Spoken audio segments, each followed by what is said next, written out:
What's going on, people? It's Flight Sports TV. I appreciate y'all for checking with me.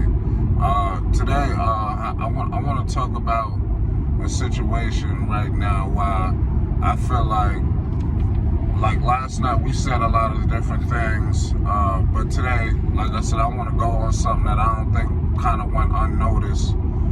I'm going to acknowledge right now that Lonzo Ball, he's going to have better team success, I would say, in the next year or two, and possibly 3 if things don't switch up. But I'm going to acknowledge that Lonzo Ball and the Chicago Bulls, they'll have better team success than Lamelo Ball and the Charlotte Hornets. I'm just going to say that right now. I know this might not be a popular opinion, but what I want to acknowledge right now is I love LaMelo Ball. I watch LaMelo Ball games about just the same as I would watch Lonzo Ball games. I love all the Ball family. This is just some fun, comparisons, things like that. This ain't no type of hostile situation for people that just, what the hell is going on? No, listen.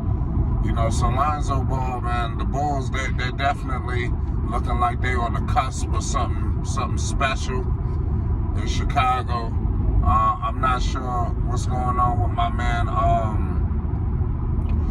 with the Hornets, because straight up is these guys never upgraded this roster.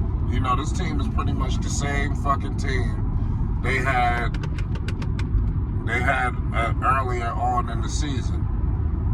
These guys, they had the same fucking roster they had pretty much last year with the additions of a few rookies and Kelly Oubre, I think Mason Plumlee.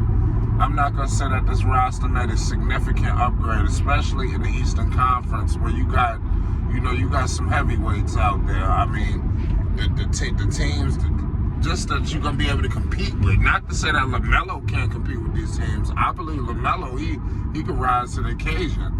The problem is you need other players, you need other pieces, especially if you're trying to do anything special in this league. You understand?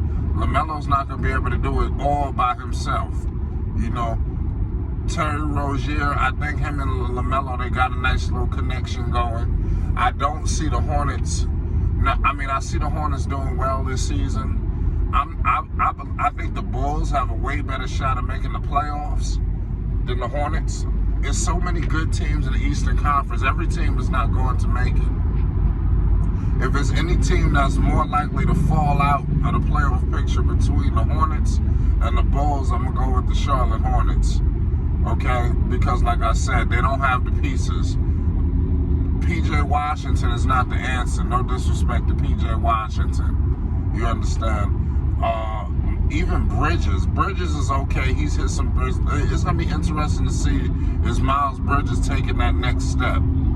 Is Terry Rozier going to feel like, oh shit, LaMelo shot all these many times. Oh shit, I can shoot just the same amount. You understand? So, we got to watch that going on in Charlotte. Even though these guys got a great connection going. LaMelo seems to be the point guard.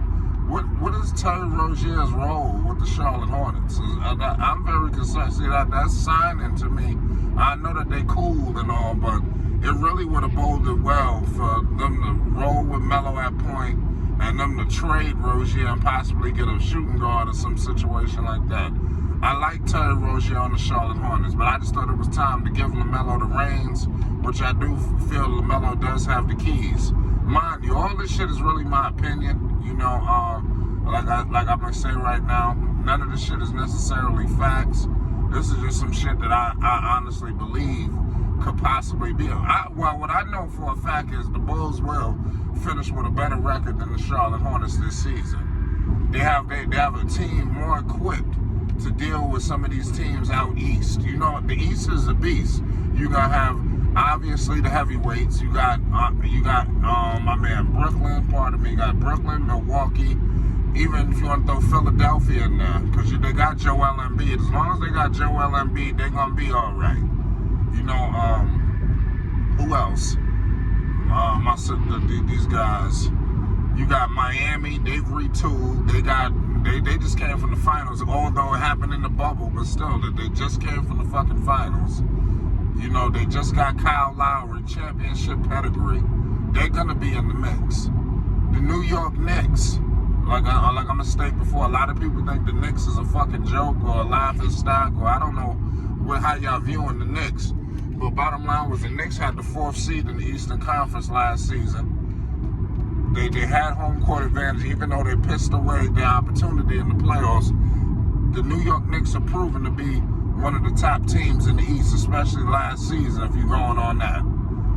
The Knicks have not let go anybody significant on the defensive end. Last year, a team who was built on defense with Tom Thibodeau at the helm, you know, we haven't lost no defense. We lost Reggie Bullock, who was a big-time three-point shooter for us, but I wouldn't say he's going to affect our defense with his departure. The defense is completely intact. You know, so I think that's definitely problematic for a lot of teams, because the Knicks, they can fuck you around a little bit on the defensive end. And then they got Kemba Walker, they got Fournier. You know, I know these guys are not the best names that you might could come up with, but these guys put the basketball in the fucking hole, okay? And like Julius Randle won't have to do absolutely everything that he did last season. You know, I think he has a decent running mate in Kemba Walker, and he's going to be proving that everybody think Kemba finished. You know, you don't think he got something to prove? Let's go to the Atlanta Hawks. You understand? The Atlanta Hawks are proving they ain't no joke. They got weapons upon weapons upon weapons. You understand? They don't have shooters. They got snipers.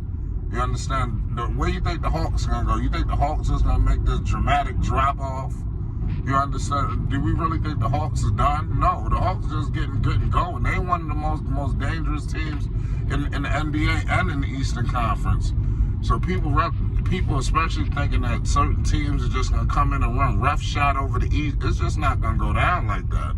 You know, what's more likely to happen is some of your favorite teams may not necessarily make it as far as you think, because it's not going to be easy. We didn't even talk about the Boston Celtics.